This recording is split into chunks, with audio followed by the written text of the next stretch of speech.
Salute, this is Jeff. And this is David. We are playing Equinox, and right now we are throwing ourselves onto the good old pirate ship.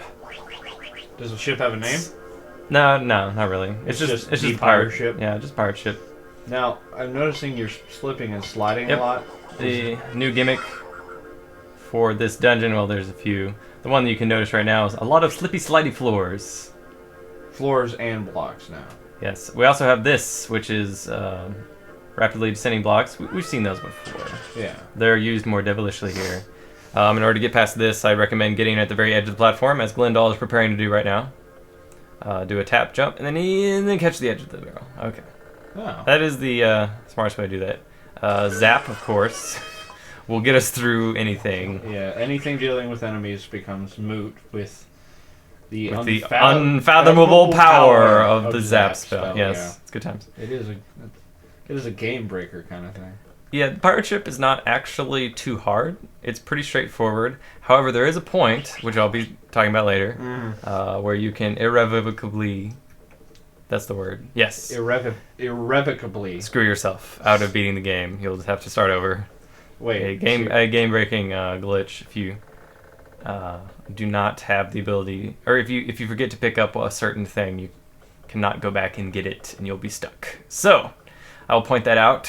As we get there, this little barrel is going to give us the token. Now, why didn't the barrel just keep sliding off? It doesn't matter. It doesn't at all.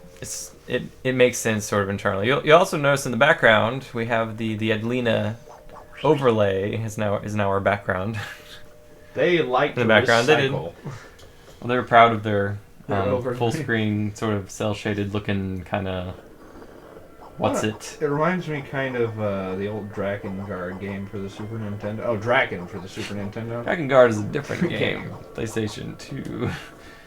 You also notice that there's a little bit of a glitch called laziness at the edge of that door. There, like that door. It fades to black rather than fading to the background. And that's because this has two decks. An upper... I should have... What? Damn it, Glendaal. I am disappointed. It has two decks. There's an upper deck and a lower deck. The upper deck has the watery background. It's supposed to be invisible block. It's supposed to sort of be like you're on the deck, sailing across the ocean. Hey, what's over here? This is a dick move, by the way. Aww. No. There's nothing over there. And you can't get out. Yeah, it's a red herring because you see the exit. That I don't know why. I really don't know why I died there. That seems like I should have made. You see the exit, so why wouldn't you just jump to it? Yeah. It sort of teaches you to. And I just wanted to use the zap spell again. Okay, yeah. Even though they were already dead, I actually thought that they dropped an item. But they don't. More slidey floors is going to require a pushing the blocks. That much is probably obvious. For the slidey floors, yes. It will slide across automatically. We will just ride it on over and leap across this floating spike ball of doom. This is going to take me a really long time, though, because these are both sinky blocks, I guess. Whatever the. Well, these are really flouncy blocks. Yeah, unnecessarily hard, I think, because you have to tap the jump button immediately after you land, immediately after you land, like that. That was too late. And you've got to do it twice in a row. In order to, it looks like I should have got that one there, but no, I will flail around wildly for a bit longer before getting my reward, which is that beautiful shiny token. And then you hit a spike and die? No. I am not that poor at this game. I've come this far. No, it's reasonable for you to assume that. Yeah. It's completely reasonable. Because you can be the best at this game there is, you're still probably going to die. One of the problems I had here is that I was actually too far down to the lower right, and I was catching the edge of the top block. It was blocking me, sort of, you might say. There, I finally got it. Hooray. You got blocked. Yes, yeah. I got blocked. 2 of the tokens already. That's nice. Yeah, it's an easy jump. Just, make a wide jump. You'll be okay. Yeah. No worries. Zap. Okay. Yeah. Because why not? Why even bother fighting? Yeah, why even bother fighting them? Make sure to go left here. this is going to lead to some more tokens.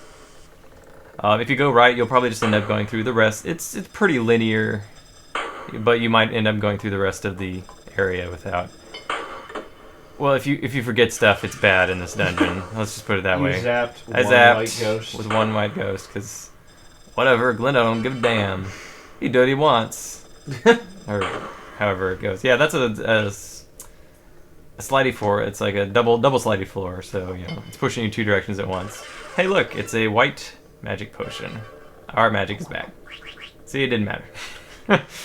Is this dungeon like the last one? It's pretty generous with its magic potions. There's another white potion right before the lower deck portion. Jumped a little too early there. Yeah. Premature jumping. There's another white potion that I don't even really need. On those, the cylinders are smaller, but it's still the same block. Yes, like all of the, I would have made it if I jumped. Yeah. Yeah, these are the same. Yeah, they have the same dimensions as all the other blocks. Hey, my phone's ringing. Hello.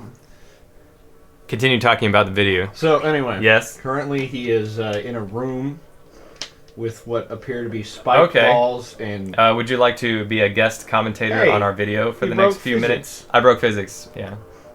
I'm gonna have to try that again though, because I'll put you on speakerphone and I'll put you in front of the microphone. Yeah, okay. This is going to be just like another 7 minutes. There we go. Yeah, another 7 minutes and we'll be done. Wait. Okay. Alright. Alright, bye. So he actually stabbed that one. Yes. That was a guest appearance. From Kevin? No, it's my brother. Oh. He has been in previous videos, if you are keeping up with the... Soul Blazer. Yeah, the Soul Blazer. Yeah, but anyways, right, yes. That thing. That thing. Okay. Those, as you might first think, oh, they'll sink. No. Nope. They slide. They slide. And if you don't jump, you get knocked into the death spike. Also, can't be too careful when walking out, because there's spikes everywhere. Fortunately, this goes a little bit further than others do. Like, especially the ones in Atlanta that tended not to go all the way. Anyways, not as frustrating. They're basically cutting you a break. This level is not actually as hard as some of the other ones. It has a few frustrating jumps. By the way, it's when a drum jumps. It's a drum. A drum. Ah. It is a skill that some inanimate objects, like taiko drums, for instance, they can develop that if they spec out their character properly. These are actually floating in the air. You cannot jump over them. They are there to just push you into the spikes. Wow. Best strategy there is... okay. Let's talk about this room. There's 2 spikes here on the floor, and they're both in really good positions. So you have to make this angled jump, and if you miss it, you land on the only spike on the floor. And the 2 spikes up there, if you don't jump soon enough, you have to jump early. You get got. You do. You get got. Once again, I make it on the 3rd try. Fear not. Fret thee not. Glendaal is well learned.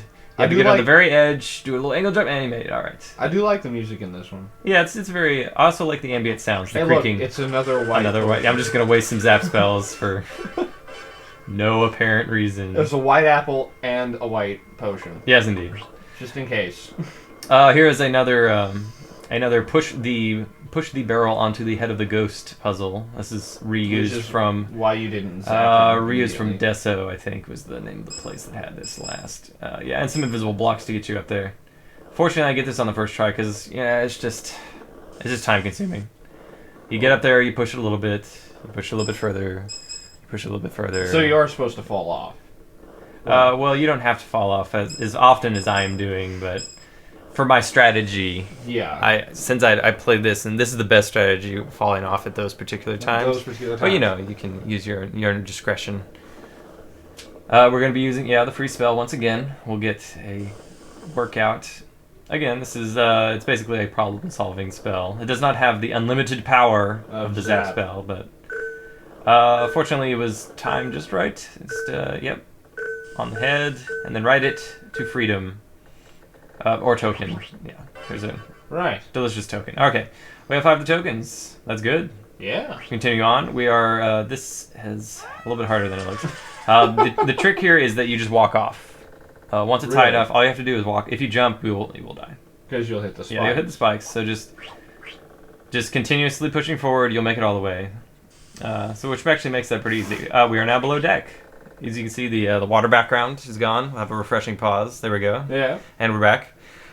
This is below deck. Again, another white potion. With the red. Yeah, with red potion. So why would you have red and white? if you died a lot and were wasting all your magic on health spells, I don't know. The interesting thing about this room, those two floating blocks are red herrings. They're there to just try and encourage you to come up with a more complicated than necessary solution to the problem. You just use freeze instead of... I will be mentioning that later when, after watching the video in retrospect, I realized that I was kind of doing a similar thing on another part. I was like, wait, there's probably an easier way if I just... It was too late. Yeah. I had done it the hard way. Well, I will not get this on the first try because I pushed this too far to the upper left. Yeah, that was way too far. Because you're going to need to push it across the spikes, and we have to contend with a slidey floor at the same time. Anyways, that's a recipe for disaster. Because you have to get really close to the spikes in order to push it. Now, the slidey floor is always pushing you down and to the right. Always. So it's constantly going to be pushing you out of the way. It's not going to push you into the spike. I mean, that'll be your own fault, basically. Yeah. You push it just a little bit so that it's on the spike, and then you're going to do this pattern over and over again, as I'm prepared to do. A little bit, and it, and it, and it, and it, and it, and it, and it, and it, and then a little bit more, and then and then I get on top of here. Consider that maybe I don't need to push it all the way. Walk over here into this land, miraculously make the jump across, and realize I have to continue pushing it. All right, and we will continue pushing it very slowly. Wow, that's it's best to do this slowly. You don't want to accidentally throw your face into the spike balls. Yeah. You'll just have to do it all over again. The rest of it's an easy jump, though. This is a slidey block, and we'll try and push you off. So, just some quick jumps will get you out of there. There you go. The white key is going to be necessary. Is that the only key you found so far? So far, we will be getting a blue key and a red key, but that is all. Oh, just... the red key is optional, and if sort of optional. If I had jumped, I would have made that. Sort of optional. The red key is sort of the crux of the game-breaking glitch. It's that... Why did it stop? Glendaal, you betrayed me. Wow, way to go, guy. Betrayed me, Glendaal. Regardless, the red key is needed to actually remedy the glitch.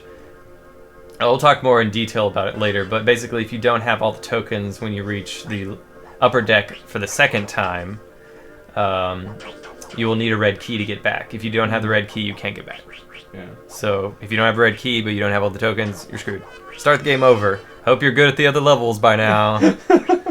Now let's play a game of guess where the hidden blocks are. Is there a hidden block? No, there's not. There's not. Okay. We've learned one thing. One thing we've learned. What about a hidden block over there? No. No hidden block. But maybe there is.